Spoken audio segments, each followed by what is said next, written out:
मुख्यमंत्री योगी आदित्यनाथ के कड़क स्वभाव से सभी वाकिफ हैं। एक बार जो वो ठान लेते हैं वो पूरा करके ही मानते हैं। अपराधी हो या काम करने वाले अधिकारी, सभी योगी के गुस्से और जिद को अच्छी तरह से जानते हैं। लेकिन एक बच्ची की जिद के आगे सीएम योगी की भी नहीं चली और उन्हें उसकी बात माननी पड़ी। और सीएम योगी को मिठाई खानी पड़ी। पहले सीएम योगी मिठाई खाने को तैयार नहीं थे, लेकिन एक तो बच्ची की जिद, उस पर से रक्षाबंधन का कार्यक्रम। बच्चियों से राखी बंधवाने के बाद योगी को इन बच्चियों की बात माननी ही पड़ी।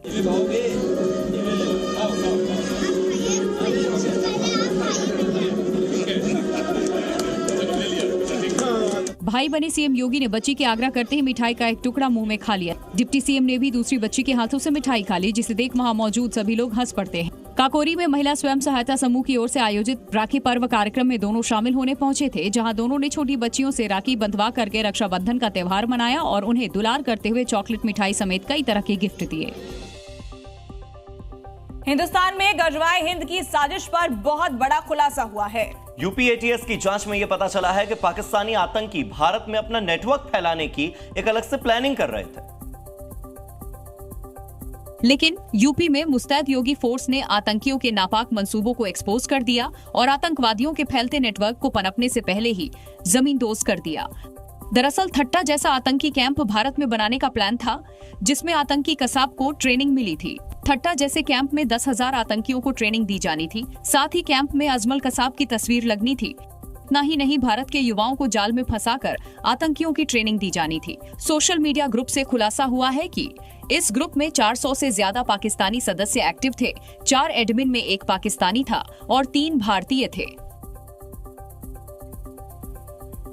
पहाड़ों पर बारिश की रफ्तार जरूर धीमी पड़ी है, लेकिन एक दूसरा खतरा सिर उठाए खड़ा है। और वो खतरा है पहाड़ों के दरकने की रफ्तार, यानी कि फ्रीक्वेंसी लैंडस्लाइड की, जिस वजह से पहाड़ों पर जोखिम लगातार बना हुआ है और इसका असर कई ऐसे रास्तों पर देखने को मिल रहा है जो अब बंद हो गए हैं।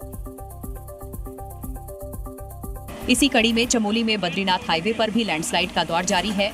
यहाँ बीते 2 दिनों में कई जगहों पर लैंडस्लाइड होने की वजह से बद्रीनाथ हाईवे बंद हो गया है, जिस वजह से बद्रीनाथ धाम और हेमकुंड साहिब की यात्रा रोक दी गई है और यात्री जगह जगह रास्ते खुलने का इंतजार कर रहे हैं। बद्रीनाथ हाईवे का करीबन 50 से लेकर 100 मीटर का हिस्सा पूरा ये लैंडस्लाइड में जो है ध्वस्त हो चुका है और लगातार जो एनएच की जो मशीनें हैं वो लगातार हाईवे खोलने का प्रयास कर रहे हैं। बड़ी समस्या इन रास्तों को खोलना भर ही नहीं है, बल्कि रुक रुक कर हो रहे भूस्खलन है, जो इस मार्ग पर कब जानलेवा बन जाए कोई नहीं जानता। हिमाचल प्रदेश में मॉनसून की मार अब लोगों की जान पर बनाई है। कुल्लू मंडी हाईवे पर भूस्खलन ने तबाही मचा दी है। पहाड़ से लगातार बड़े बड़े पत्थर सड़क पर गिर रहे हैं, जिससे रास्ता पूरी तरह से बंद हो गया है। लेकिन हैरानी की बात यह है कि इस खतरनाक मंजर के बीच लोग जान हथेली पर रखकर सड़क पार कर रहे हैं। जो वीडियो सामने आया है वो रोंगटे खड़े कर देने वाला है। हिमाचल प्रदेश के कुल्लू मंडी नेशनल हाईवे का रास्ता बंद हो चुका है, लेकिन लोगों की मजबूरी ये है कि उन्हें इसी रास्ते से अपने गंतव्य तक पहुंचना है। ऐसे में लोग मौत के साए में अपनी गाड़ियां आगे बढ़ा रहे हैं। वीडियो में साफ देख सकते हैं कि कैसे पत्थरों की बारिश के बीच वाहन धीरे धीरे आगे बढ़ रहे हैं। प्रशासन की ओर से रास्ता बंद करने की कोशिश की गई है, लेकिन कई स्थानों पर ना तो पुलिस है, ना कोई बैरिकेडिंग। लोग रिस्क लेकर खुद ही फैसला कर रहे हैं।